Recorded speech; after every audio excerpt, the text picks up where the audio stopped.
नमस्कार। स्वागत है आंगनबाड़ी सहायिका मिनी सभी भाई बहनों का।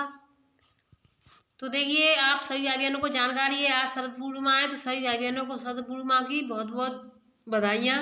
अब देखिए, बारिश का मौसम एकदम ऐसे बारिश लौट के आई है जैसे कि अभी बरसात का मौसम चल रहा है। कई दिन से बारिश हो रही है, तो सभी जगहों पर स्कूलों कॉलेजों को बंद कर दिया गया है। तो देखिए, डेटें बढ़ाई जा रही हैं। आज 9 तारीख है, तो देखिए अगर आज 9 तारीख संडे को बंद नहीं होता है तो हो सकता है कल की फिर से छुट्टी हो जाए। तो देखिए 8 तक खीरी और पीलीभीत समेत कई जिलों में भारी बारिश के आसार थे।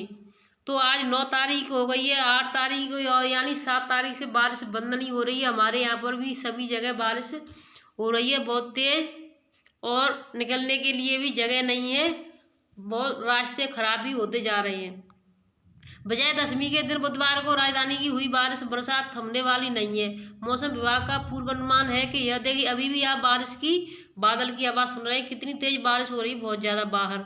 तो देखिए, आप सभी भाई बहनों से मैं एक ही बात कहना चाहती हूँ, बारिश का पता नहीं है कब तक होगी। आप सभी भाई बहन अपने जानवर और अपने जो भी जैसे भी सुरक्षित रख सकें, अपने जानवरों को पेड़ वेड़ के नीचे ना बांधें, सुरक्षित रखें। और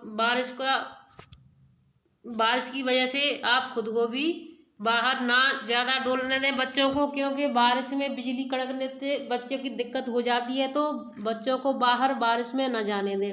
अब देखिए, आंगनबाड़ी बहनों के लिए बहुत ज़्यादा ज़रूरी सूचना थी, इसलिए मैंने सोचा मैंने अभी तुरंत दे दूँ। पुष्ट आहार वितरण में भी त्रिस्तरीय सत्यापन की तैयारी हो गई है। अब यानी कि पुष्ट आहार आंगनबाड़ियों के लिए आने वाला है, तो उसमें त्रिस्तरीय सत्यापन की तैयारी हुई है। अब इसमें त्रिस्तरीय सत्यापन कैसे होगा, इसको आप एक बार सही भाई बहन ध्यान से देख लें और समझ लें। तो देखिए, जनपद पहला होगा, फिर उसके बाद ब्लॉक होगा, उसके बाद ग्राम स्तर की पर होगी। यानी जनपद पहला हो गया आपका, दूसरा हो गया आपका ब्लॉक, तीसरा ग्राम।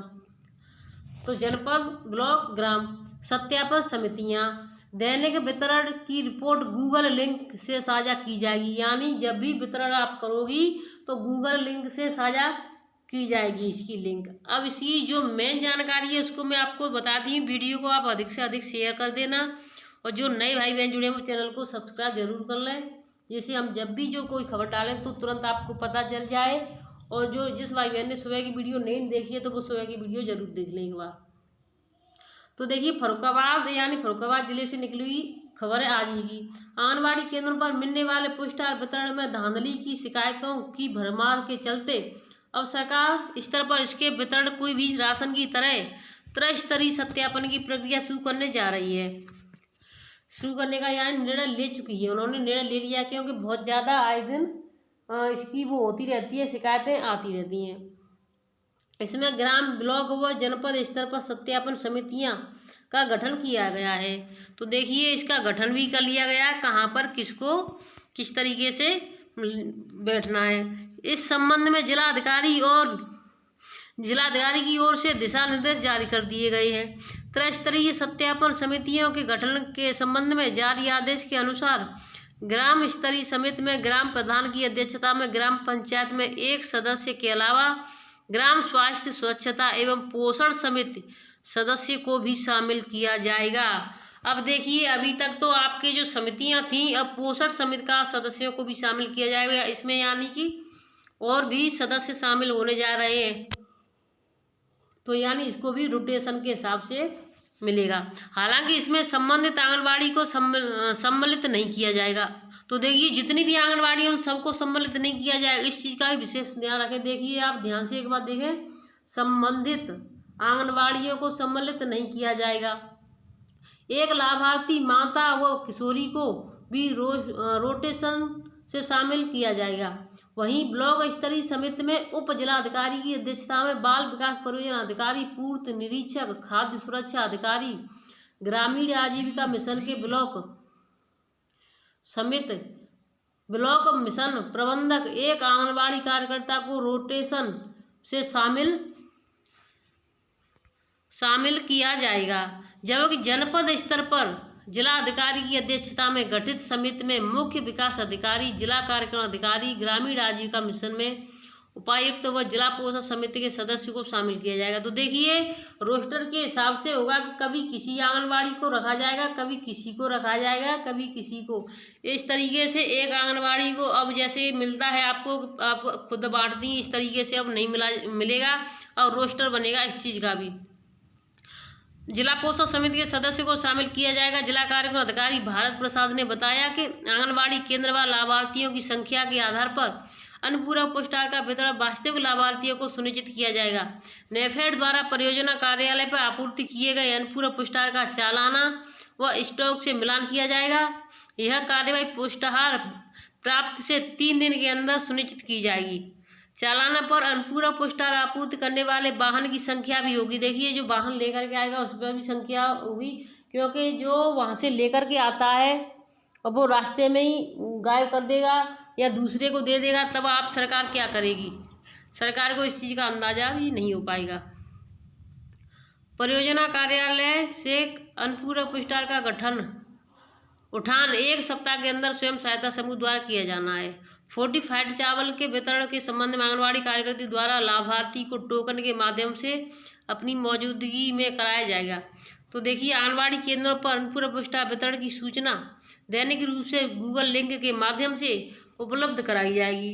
जिला अधिकारी संजय कुमार सिंह ने बताया कि इन आदेशों का कड़ाई से अनुपालन किया जाए। तो देखिए जो आपको जो दिए जाएंगे आदेश उनका जो है कि जैसे अभी सरकार को इतना नहीं पता है कि जो करने वाले को कोई नहीं रोक सकता है। आप वहाँ से जब किसी वाहन में भेजेंगे उसका नंबर लिख लेंगे और यहाँ आकर भी वही वाहन आ जाए, रास्ते में वो कम कर दे या कुछ कर दे, तो इसका जिम्मेदार कौन होगा? क्योंकि वाहनों का ही पता नहीं चलता। कई बार ऐसे हुआ है कि वाहन आते ही नहीं है, वाहन रास्ते से ही गायब हो जाते हैं। और जब होता है तो कुछ सरकार अगर कुछ रोक सकती है तो रोक ले, बहुत ही अच्छी बात है, क्योंकि आए दिन ये शिकायतों से बहुत ही ज़्यादा दुखी हो चुकी हैं सभी बहनें और इसमें कुछ नहीं है।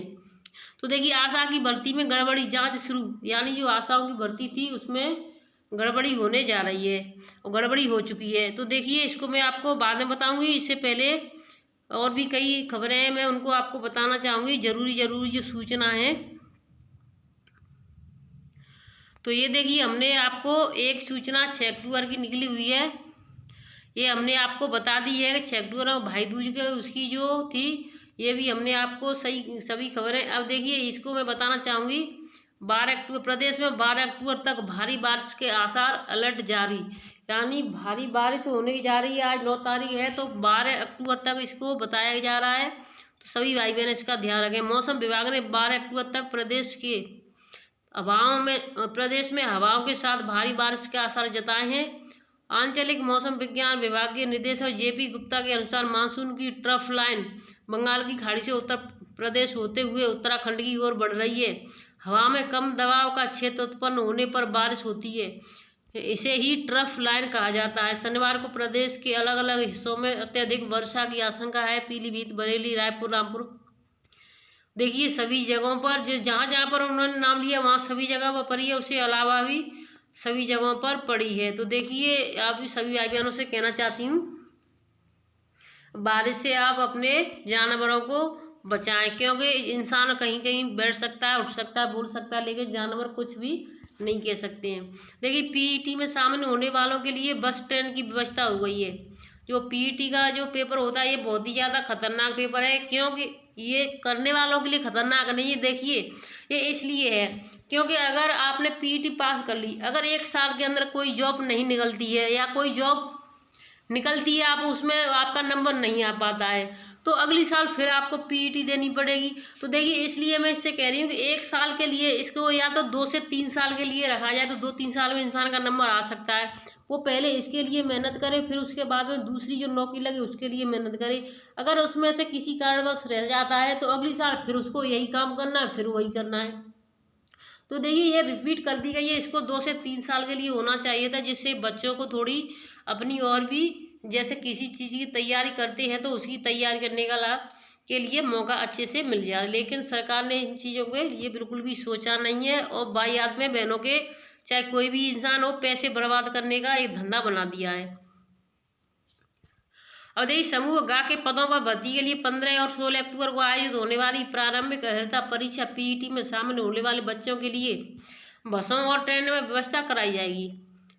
उत्तर प्रदेश अधीनस्थ सेवा चयन आयोग के सचिव अवनीश सक्सेना ने इस संबंध में शुक्रवार को परिवहन निगम और रेलवे को पत्र लिखा है। उन्होंने कहा कि ट्रेनों और बसों में जरूरी इंतजाम किए जाएं, जरूरत के आधार पर अतिरिक्त बसें चलाई जाएं और ट्रेनों में व्यवस्था की जाए। आयोग ने रेलवे और रोडवेज को पत्र लिखा, अतिरिक्त बसें चलाएं और ट्रेनों में करें इंतजाम। तो देखिए जो बच्चे हैं उनके बहुत दूर दूर तक डाल दिए हैं, बहुत दूर दूर तक इनको डाल दिया है बच्चों को। बताइए इस पेपर के लिए बच्चे कम से कम 20 से 25 नहीं बल्कि एक ज़िले से दूसरे से तीसरे चौथे ज़िलों में जाना पड़ रहा है। तो ये बहुत बुरी बात है बच्चों के लिए, क्या करें, लेकिन सरकार जो करेगी बच्चों को तो भुगतना ही है। वीडियो अच्छी लगे तो शेयर जरूर करें और चैनल को सब्सक्राइब करें। हम फिर मिलते हैं आपको नई अपडेट के साथ, तब तक के लिए धन्यवाद।